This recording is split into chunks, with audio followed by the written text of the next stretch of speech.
তোদের জন্য আজকে আবার নিয়ে আসলাম নতুন একটা রেসিপি। এটা হলো বিকেলের রেসিপি। তোমরা চাইলে বানাই খাই দেখতে পারো। আজকে নুডলস দিয়ে আমরা বানাই দেখাবো বিকেলের নাস্তা। দেখো, আমরা নুডলসগুলো প্রথমে সিদ্ধ করে নিছি গরম পানি দিয়ে। সিদ্ধ করে নিয়ে একটা ডালেতে ঢালি নিছি। এখন নিয়ে নেব কিছু ময়দা। অল্প কিছু ময়দা নেব, অল্প পরিমাণ, বেশি নিবা না। বেশি নিলে কিন্তু আবার বেশি হয়ে যাবে, এটা আবার পরে শক্ত হবে না। আমরা ময়দার সাথে এখন সামান্য পরিমাণ লবণ দিয়ে দিব, স্বাদ মতো, যার যেটুকু প্রয়োজন। এখন সাথে আমরা দিয়ে দেব কিছু হলুদের গুঁড়া। এটা জাস্ট কালারের জন্য, একটু হলুদ না দিলেও চলে। সাথে কিছু অ্যাড করে দিব মরিচের গুঁড়া। এটা মরিচটা একটু স্বাদ বাড়ায়, টেস্ট আরও দ্বিগুণ করে। যে যেমন মরিচ খাইতে পছন্দ করো সে সেরকম পরিমাণে দিয়ে দিব। প্রয়োজনে তোমরা কাঁচা মরিচও দিতে পারো। আমরা এখন কিছু দিয়ে দেবো ম্যাগি মশলা, কারণ ম্যাগি মশলাটা জানো সব রান্নায় ইউজ করা হয়। এটা একটা মশলার গুঁড়ো বলা হয় এটারে। সাথে একটা দিয়ে নেবো ডিম। ডিমটা দিয়ে সুন্দরভাবে এখন ফেটে নিব।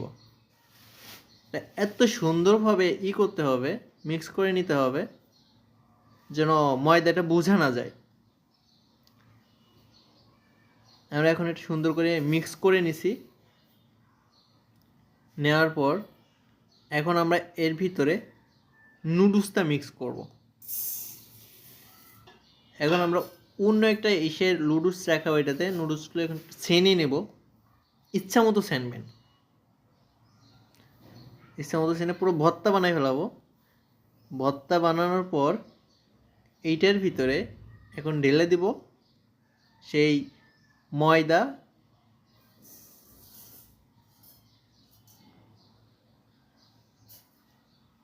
এখন আমরা এটা সুন্দরভাবে মিক্স করে নেব।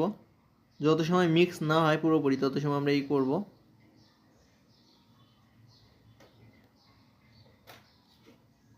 এখন আপনারা দেখতে পাচ্ছেন সুন্দরভাবে এটা মিক্স হয়ে গেছে।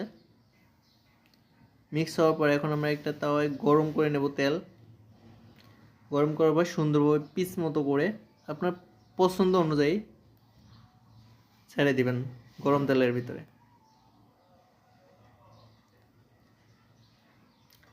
দেওয়ার পর কিছুক্ষণ রেখে এটা উল্টে দিবেন। আমরা মাঝখানে একটু চাঁদ দেখতে আসছি রান্নাঘরের পাশে। আমরা এখন উল্টে দেব। দেখেন এক সাইড কত সুন্দর হয়ে গেছে।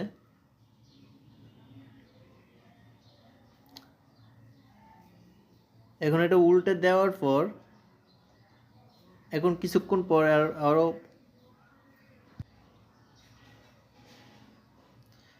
কারণ আমরা আরো সুন্দরভাবে ভেজে নেব। পুরো লাল একটা আসবে, তত সময় ভাজবো।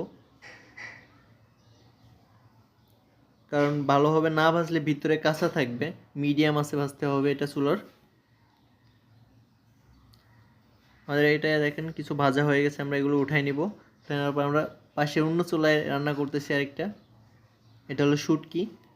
যাক, এটা আপনাদের দেখাইলাম না আজকে আর। আমরা এখন আবার বাকিগুলো ছেড়ে দেবো। এভাবে পুরোগুলো ছাড়ার পর এখন আমরা এটা খাওয়ার জন্য একটা স্পেশাল সস তৈরি করব। সস তৈরির জন্য প্রথমে 3টা কাঁচামরিচ নিয়ে নেব। পরে দিয়ে দেবো কিছু রসুনের কুচি, কিছু পেঁয়াজ কুচি।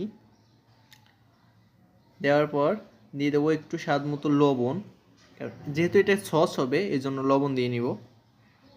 দেওয়ার পর এটা সুন্দরভাবে বেটে নিব। চাইলে আপনার ব্লেন্ডারও করতে পারেন। এখন সাথে দিয়ে দেবো ধনিয়া পাতা। দেওয়ার পর এটা দেখেন কত সুন্দর একটা সস তৈরি হয়ে গেছে। এখন আমরা এটা দিয়ে ট্রাই করে দেখব।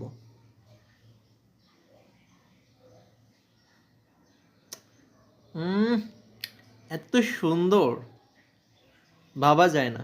বাজারের সসের থেকে এই সসটা আসলে এত বেশি সুন্দর হয়েছে, ভাবতেই অবাক লাগে, এত জোস। আপনারা বাসায় ট্রাই করে দেখতে পারেন। এটা বিকেল বা সন্ধ্যার জন্য নাস্তা পারফেক্ট।